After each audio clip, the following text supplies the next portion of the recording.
Halo Lur, balik lagi bersama gua Kelvin di Anime Hunter. Sekarang gua akan menceritakan alur cerita yang berjudul The Promised Neverland. Anime yang menceritakan keseharian anak-anak yang tinggal di rumah panti asuhan. Bernama Gracefield House. Buat kalian yang suka dengan anime genre horor, misteri, dan karakter yang lucu dan imut, ini sangat recommended untuk kalian. Cerita diawali dengan suasana panti asuhan yang damai dan ceria.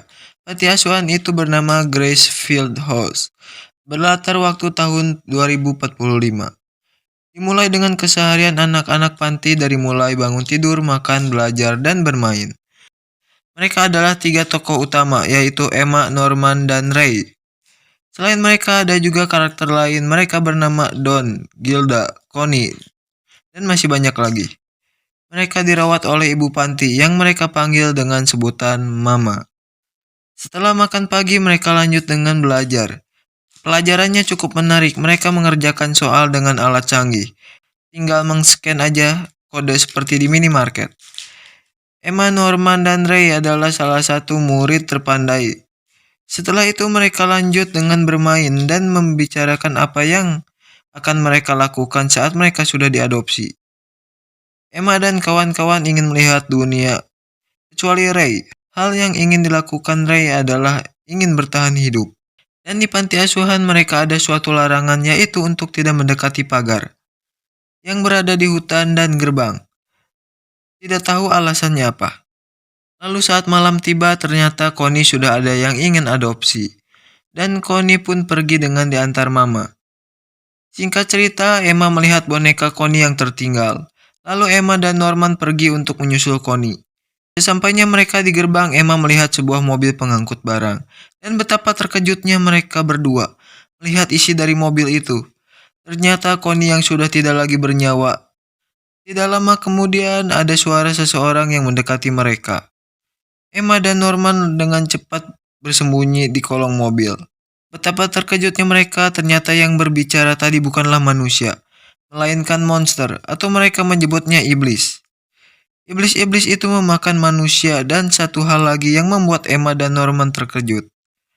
Ternyata mereka bukan tinggal di panti asuhan.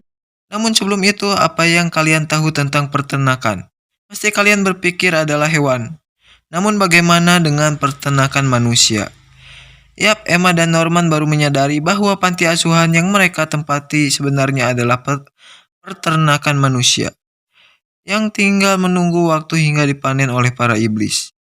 Ternyata Isabella atau Mama Panti juga terlibat dalam hal ini.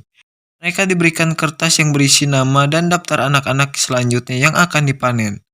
Dengan cepat, Emma dan Norman menyelinap keluar gerbang dan pulang dengan wajah takut, gelisah, kaget, dan tidak percaya. Esokan harinya, Emma tidak lagi berwajah ceria. Ia menunjukkan wajah takut dan gelisah. Lalu Norman menghampiri Emma dan menenangkannya, dan memberitahu Emma agar bersikap biasa saja agar tidak ketahuan oleh Mama. Lalu Norman menyimpulkan bahwa anak-anak yang dikirim dari umur 6 tahun kualitas rendah, sedangkan umur 12 tahun berkualitas tinggi. Selain umur, mereka juga menentukan dari hasil nilai belajar. Untuk yang memiliki nilai rendah akan cepat dikirim. Sebaliknya, jika yang mempunyai nilai tinggi akan ditunda hingga umur mereka 12 tahun. Lalu Emma dan Norman menyadari hal yang istimewa dari tubuh anak-anak. Untuk para iblis, yaitu otak. Semakin besar dan terasanya otak, maka akan menjadi semakin lezat bila dimakan. Singkat cerita, Emma dan Norman memasuki hutan dan melanggar aturan untuk tidak melewati pagar. Alasan mereka adalah untuk merencanakan pelarian. Setelah mereka melewati pagar pertama, ternyata Emma dan Norman tidak menemukan jalan keluar. Karena yang mereka lihat adalah dinding tinggi dan tebal 3 meter yang mengelilingi panti asuhan. Dinding itu jadi teringat film AOT. Kalau AOT manusia diternak oleh Titan, sedangkan mereka diternak oleh para iblis. Setelah itu mereka kembali ke panti dan di panti terjadi suatu hal. Ada salah satu anak yang tersesat di hutan. Lalu Mama mengeluarkan sebuah benda. Dan Norman langsung menyadari bahwa benda itu adalah alat pelacak. Karena jika ada anak yang hilang, Mama selalu menemukan mereka dengan cepat. Ternyata mereka baru menyadari bahwa semua anak sudah ditanam alat pelacak sejak mereka kecil. Singkat cerita, saat malam tiba, Emma dan Norman mulai dicurigai oleh Mama. Mama menanyakan apa mereka pergi masuk ke dalam pagar. Emma dan Norman harus berbohong agar mereka dapat melanjutkan rencana. Lalu dengan cepat mereka mengumpulkan barang-barang untuk membuat tali dan menyembunyikannya di hutan. Lalu Ray datang. Ray tidak sengaja mengikuti Emma dan Norman. Singkat cerita, Norman memberitahu Ray yang terjadi malam itu. Lalu Ray setuju dengan rencana Emma dan Norman. Namun di sini gua merasa sedikit aneh karena mendengar itu Ray sama sekali tidak terkejut. Lalu Ray menyarankan agar membawa kabur setengah dari anak-anak. Total anak-anak yang ada di panti adalah 37. Namun Emma merasa bimbang dan ia ingin membawa semua anak-anak. Namun itu terlalu beresiko. Setibanya di panti, Emma dan Norman dikejutkan atas datangnya suster baru bernama Kron yang akan membantu Mama untuk mengawasi anak-anak. Itu artinya mereka mendapatkan musuh tambahan. Rencana mereka semakin sulit karena ada suster Kron. Dan apalagi suster Kron yang ditempatkan di antara kamar laki-laki dan perempuan. Itu semakin sulit untuk Emma dan Norman. Selain suster, ada juga anak ternak baru bernama Carol. Norman menyuruh Emma untuk memeriksa tubuh Carol. Karena Carol masih bayi pasti ada tanda alat pelacak yang baru saja dipasang. Saat Emma memeriksa tubuh Carol, benar saja ada alat pelacak, yaitu di belakang telinga. Lalu suster Crown datang bukan hanya untuk membantu Isabella. Namun ada hal yang ia inginkan, yaitu menggulingkan Isabella dari jabatan Mama. Yang artinya Crown ingin posisi itu. Ternyata setiap jam-jam tertentu Mama selalu hilang.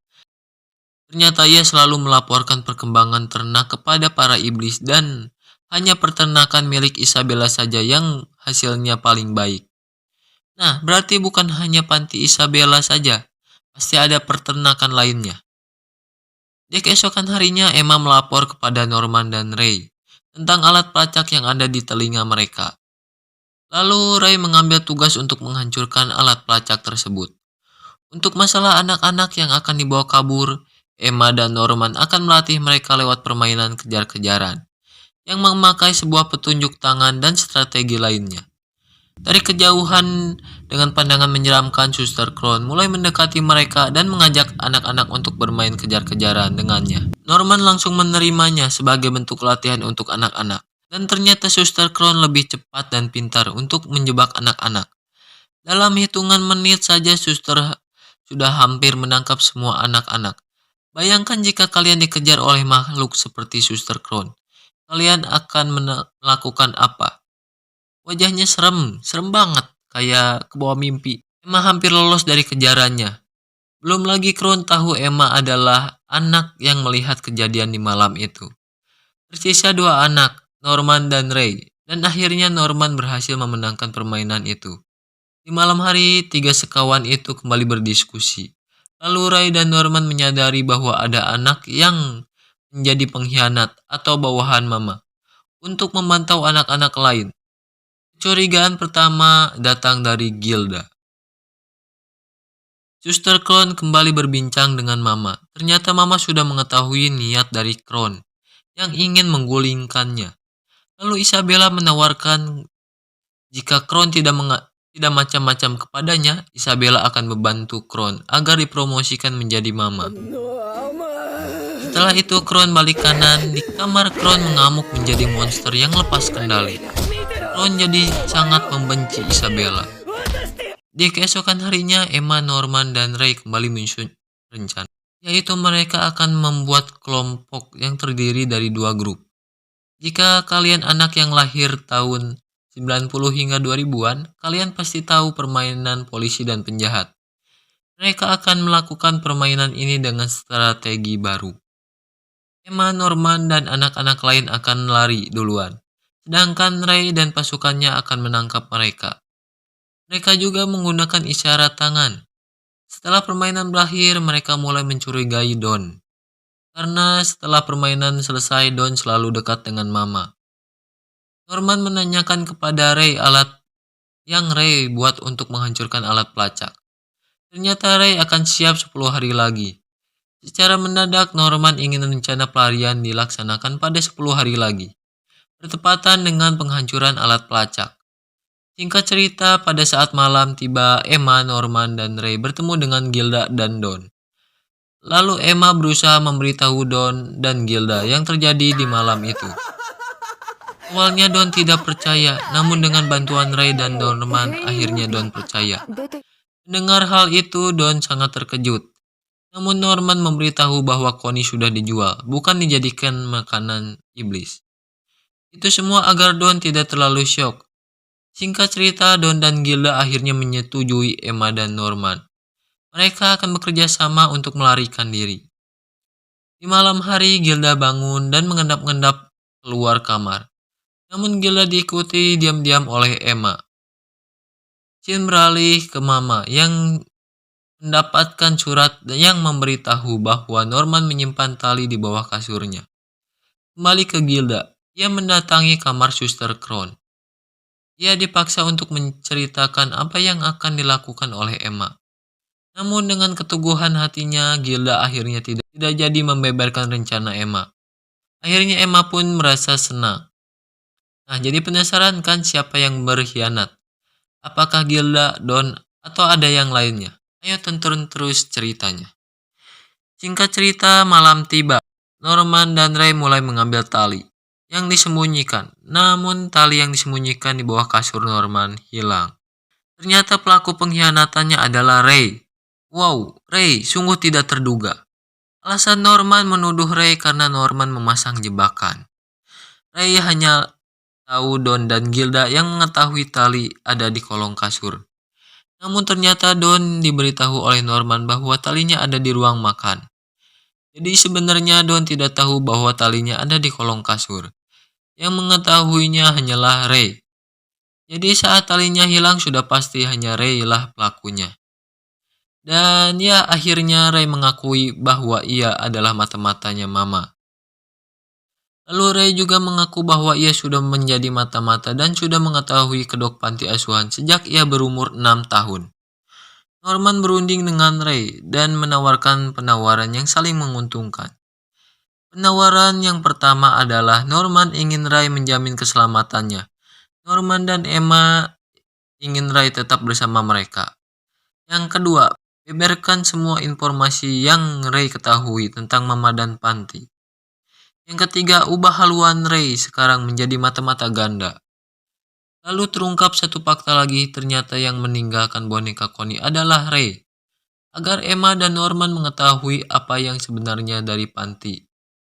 Dan alasan Ray menjadi mata-mata Mama Ray sebenarnya sudah sejak lama sekali merencanakan pelarian. Dan untuk melindungi semua anak Panti.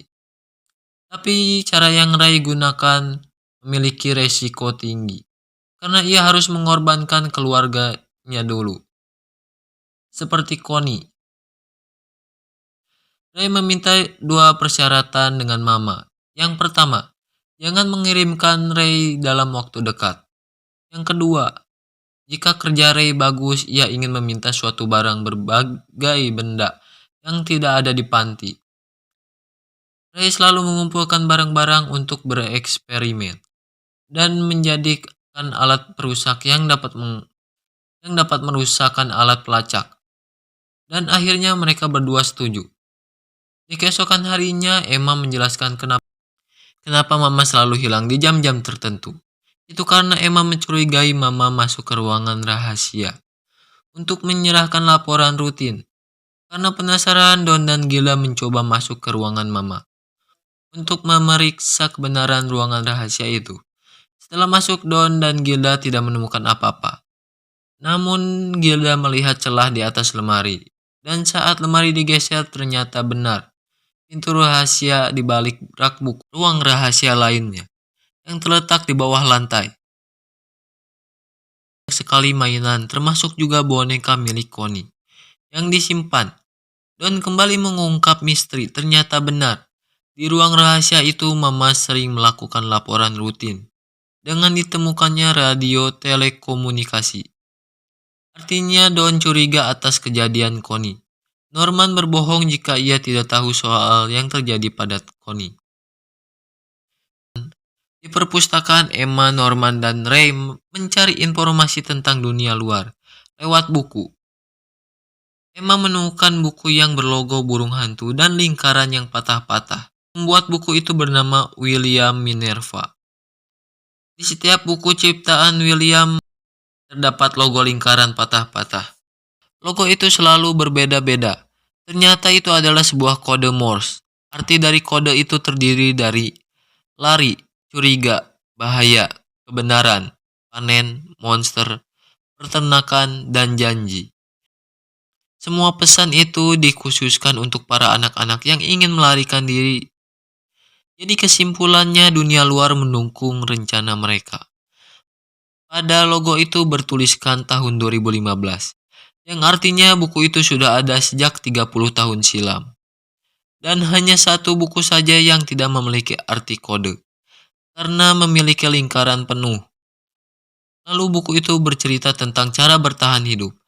Pada malam harinya, Don kembali menanyakan hal yang terjadi pada Connie. Don terus mendesak tiga sekawan itu hingga akhirnya Norman jujur apa yang terjadi pada Connie. Lalu terjadilah Don memukul Norman dan Ray karena kesal. Mereka beranggapan bahwa Norman tidak percaya kepada Don. Menganggap Don dan yang lainnya hanyalah beban. Setelah itu Emma, Norman, dan Ray segera meminta maaf. Lalu Don melakukan hal yang sama. Dan akhirnya mereka semua saling percaya dan bertukar ide.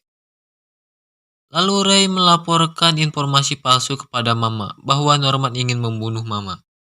Di hutan, Norman, Emma, dan yang lainnya dihadang oleh Suster Crown. Crown menawarkan kerjasama karena dia sudah mengetahui rencana Emma dan kawan-kawan. Crown menjelaskan bahwa ia ingin menggulingkan Isabella. Dan hal yang mengejutkan kembali terungkap. Ternyata Crown dulunya ia sama seperti anak-anak peternakan. Dan banyak sekali misteri baru yang terungkap. Crown menjelaskan untuk anak perempuan mereka mempunyai dua pilihan. Pilihan pertama, milih jadi ternak atau dapat tawaran untuk menjadi mama. Dan Crown mendapatkan tawaran itu.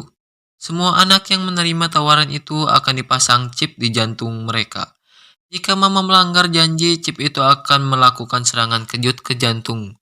Dan jika mama tewas, akan ada sinyal yang memberitahu markas pusat.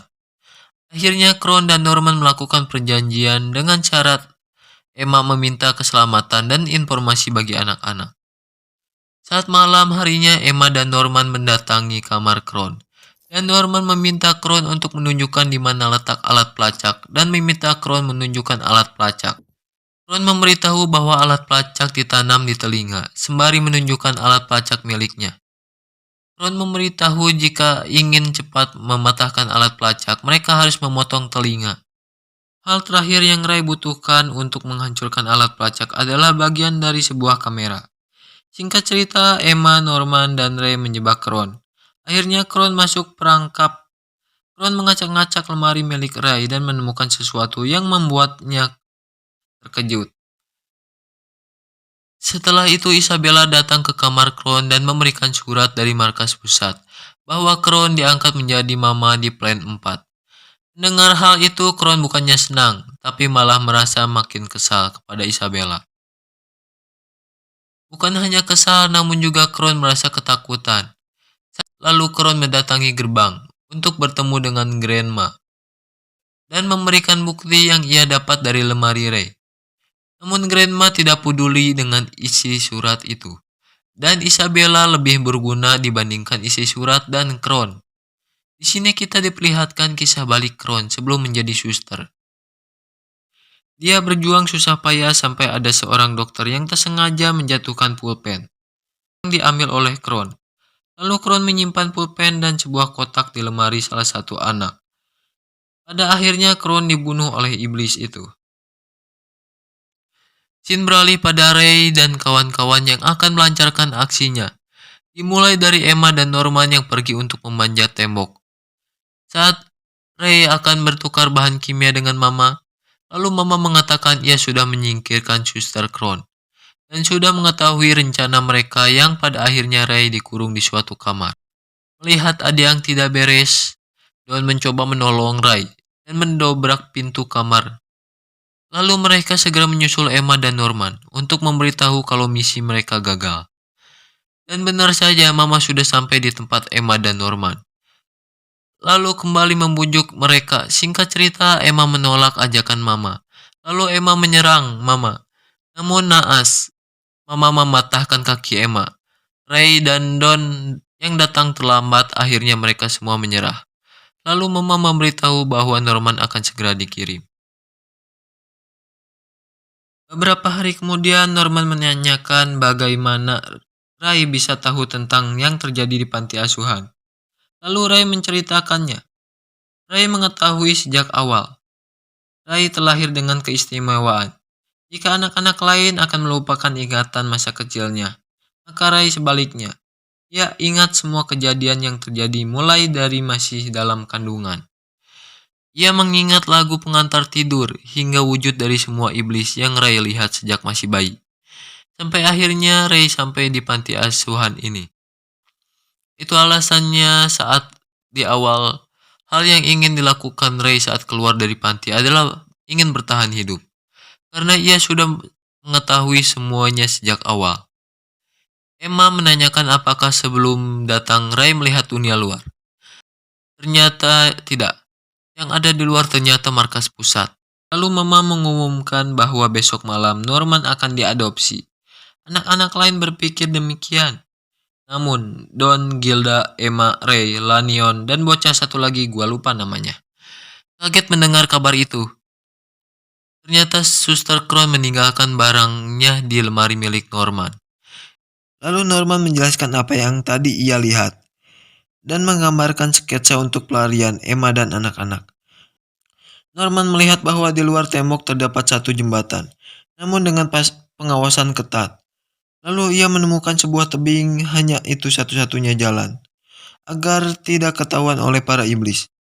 Lalu Norman mengucapkan salam perpisahan dan mengembalikan alat untuk mematikan chip pelacak.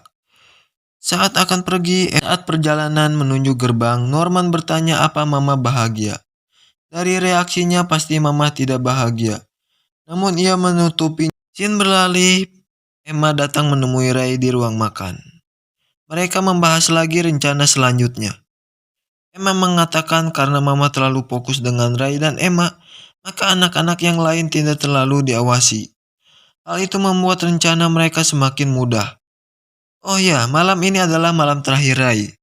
Karena malam esok ia akan dikirim. Jadi Ray mengajak Emma melarikan diri malam ini juga. Ray sudah menyiapkan bahan bakar untuk membakar panti asuhan.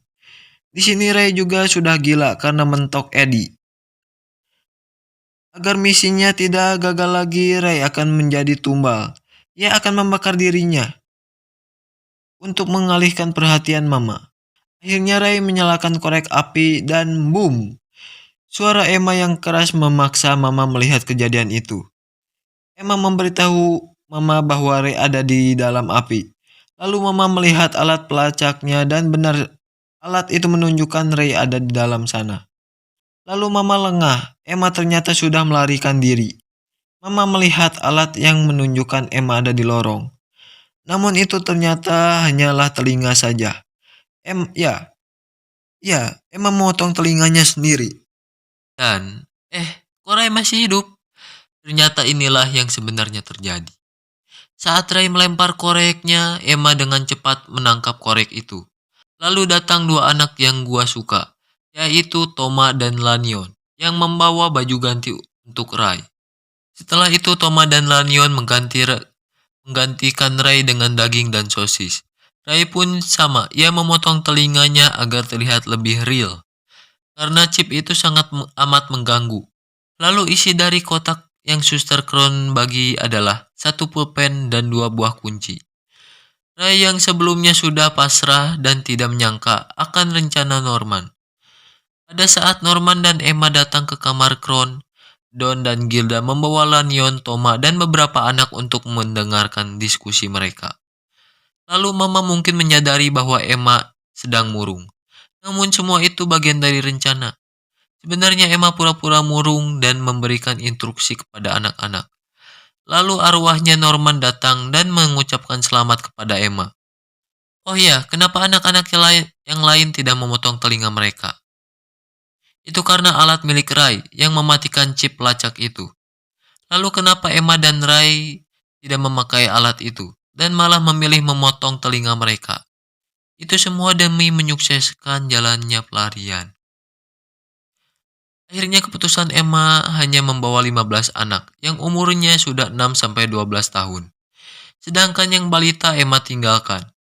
Lalu menitipkan semua anak balita kepada Phil, salah satu anak yang paling pintar. Emma berjanji kepada Phil dan anak-anak yang lain.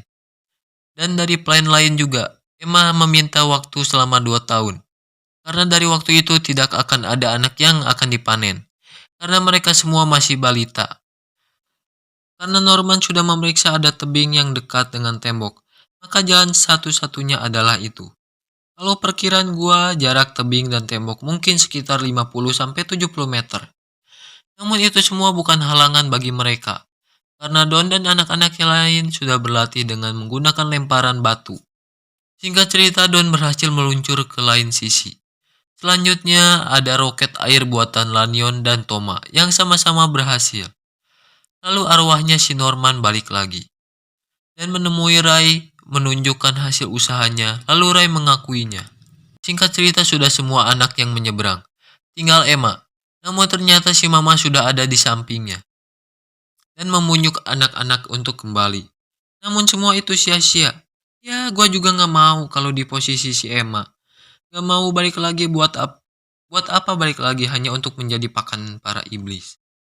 Setelah mereka semua berhasil kabur, mama mengingat kembali masa lalunya. Si mama rupanya punya masa lalu. Dulu mama sama-sama tinggal di Plan 3. Mama memiliki teman yang bernama Leslie. Leslie dan Isabella selalu bermain bersama. Isabella selalu mendengarkan alunan musik yang dimainkan oleh Leslie. Sampai akhirnya Leslie dipanen dan Isabella merasa sangat kecewa dan putus asa. Lalu Isabella juga pernah mencoba kabur. Namun pada saat itu rencananya mentok. Saat sesudah melewati tembok, Isabella melihat tebing curam. Alhasil Isabella tertangkap. Lalu karena pintar, Isabella direkomendasikan untuk menjadi mama selanjutnya. Mama bertahun-tahun belajar dengan baik dan sempat mengandung juga. Akhirnya mama dipercaya memegang Plan 3. Saat Isabella sedang berjalan-jalan, ia tak sengaja mendengar alunan musik milik Leslie yang dinyanyikan oleh Ray dan terungkap satu misteri lagi. Sebelumnya Ray punya ingatan yang sangat baik. Ia mengingat lagu pengantar tidur saat ia masih dalam janin, yang artinya Ray adalah anak kandung dari Isabella. Gak nyangka sumpah gua, demi bertahan hidup lebih lama Isabella harus mengorbankan anaknya sendiri. Akhirnya Isabella menyerah dan mendoakan agar mereka semua selamat. Lalu mama memberitahu Phil bahwa Emma dan yang lainnya berhasil. Cerita diakhiri dengan Emma dan anak-anak yang berhasil melalui hari pertamanya di dunia luar. Gimana nih menurut kalian jalan ceritanya? Gua selalu kagum sama autor yang membuat cerita misteri. Seperti Attack on Titan, Dr. Stone, Monogatari, The Promised Neverland, dan yang lainnya. Karena mereka bisa mengemas jalan ceritanya dengan baik. Membuat penonton penasaran hingga terbawa suasana. Dan dari mengungkap misterinya itu sendiri membuat kita kadang terkecoh dengan alurnya. Pokoknya gua kagum dah sama yang membuat anime misteri. Ya segitu dulu untuk ceritanya. Buat kalian yang suka sama pembahasan ini, jangan lupa subscribe dan share ke teman-teman kalian.